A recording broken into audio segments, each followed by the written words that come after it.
مجھے ذرا یہ بتائیے کہ الیکشن کمیشن آزاد ہے جس کے بارے میں کہا یہ جاتا ہے کہ خود موجودہ جو لیڈر آف اپوزیشن ہے وہ الیکشن کمیشن کو نہیں مانتے، کیونکہ کمیشن میں اس لیے کہہ رہا ہوں کہ اب تو کمیشن ہے نا، پہلے کمشنر اور دوسرے لوگ تھے.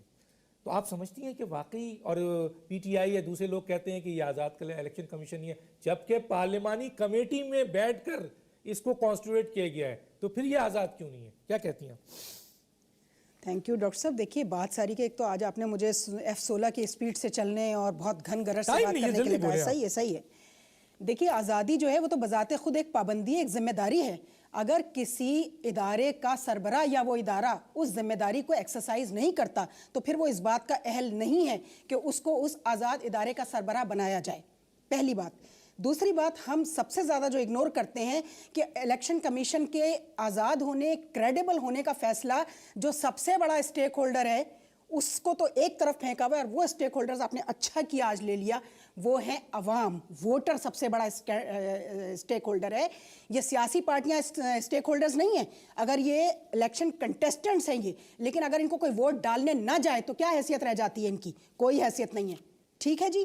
ووٹر سے کبھی کسی نے پوچھا کہ تمہیں الیکشن کمیشن پہ اعتبار ہے یا نہیں ہے؟ یقیناً اس کو اعتبار نہیں ہے. اسی لیے آپ کا ٹرن آؤٹ اتنا پتھیٹک ہے کہ 9.25 کروڑ ووٹر رجسٹرڈ ہیں آپ کے پاس 2008 میں، اور اس میں سے آپ کا جو کاسٹ ہوتا ہے ووٹ وہ 3.5 کروڑ ہوتا ہے، اور اس 3.5 کروڑ میں سے 1 کروڑ 70 لاکھ جعلی ہیں. نہیں، ابھی اس میں اس پہ نہیں آ رہا، میں آ رہا ہوں مجھے آپ ڈونٹ ویریفائی کریں گے نا، وہ آپ بات کی بات کریں. میں مجھے پوری لیٹ می فنش پچھلے سے میں نے آپ کو پوری میں اسٹیٹس یہ ایشو نہیں ہے اس وقت. میرا ایشو یہ ہے کہ موجودہ الیکشن کمیشن آزاد ہے یا نہیں ہے؟ کیسے نہیں ہے بتائیں نا.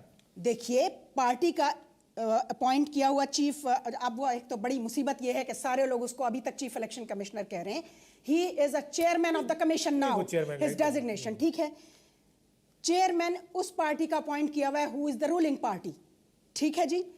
آپ کہہ رہی ہیں کہ پریزیڈنٹ نے کیا. پلیز سن لیجیے، میں تو پارلیمنٹیرین نہیں ہوں نا، میں تو سیاست پہ بات نہیں کروں گی، لیکن انفارچونیٹلی سیاست تو آ جاتی ہے جب آپ الیکشن کمیشن. بات یہ کہ آئین میں اگر یہ لکھا ہوا تھا کہ پریزیڈنٹ نے عبوری سیٹ اپ لانا ہے اور اس نے الیکشن اپوائنٹ کرنا ہے چیف الیکشن کمیشنر کو، تو 18ویں ترمیم پر اسی لیے بٹھائے گئے تھے لوگ کہ اس میں کہاں کہاں لکونا ہے اس کو دور کریں. کیوں نہیں اس وقت آپ نے کہا کہ جی اس پارٹی کا پریزیڈنٹ جو ہے جب یہ اپوائنٹ کرے گا تو پہلے یہ والا مسئلہ حل کر لیا جائے. اس کو کسی نے نہیں چھوڑا. اس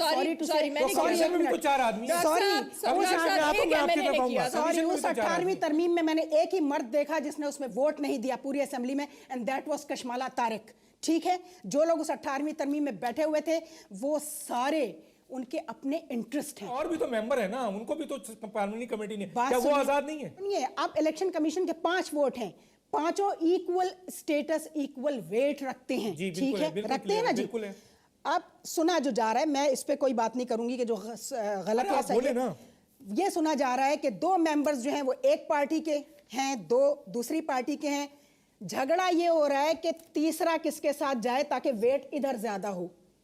جھگڑا اس بات کا ہے، جھگڑا اس بات 2 ایک پارٹی کے ہیں، 2 دوسری پارٹی کے ہیں. تو تیسرا ایسا ہونا چاہیے جو ان دونوں پارٹیوں کے ساتھ ایڈجسٹ کر لے، تو ادھر 3 کا ووٹ ہو جائے گا. الیکشن کمیشن اور نادرا اب مسئلہ آ گیا ہے، اور یہ دیکھنے میں آ رہا ہے کہ نادرا میں اب ایک لیٹرل انٹری ہو رہی ہے.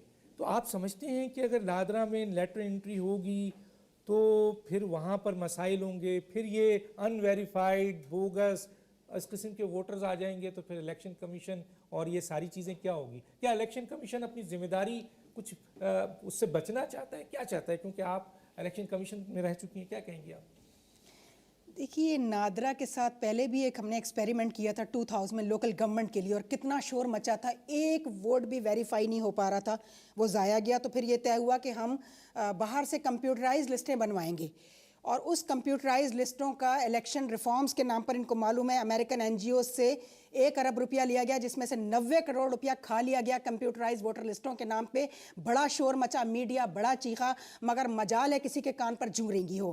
اور کمال یہ ہے کہ جو ان سارے گھپلوں کا جعلی ڈگریز سے لے کے کمپیوٹرائز ووٹر لسٹوں تک، ان گھپلوں کا جو ماسٹر مائنڈ ہے، جو اس وقت کا سیکٹری تھا، اس کو سارے چینلز بلا کر اس سے یہ پوچھ رہے ہوتے ہیں کہ آئین کیا کہتا ہے اور قانون کیا کہتا ہے. نادرا میں کون ہے بیٹھا ہوا ہے؟ آج لیٹرل انٹری ہو رہی ہے.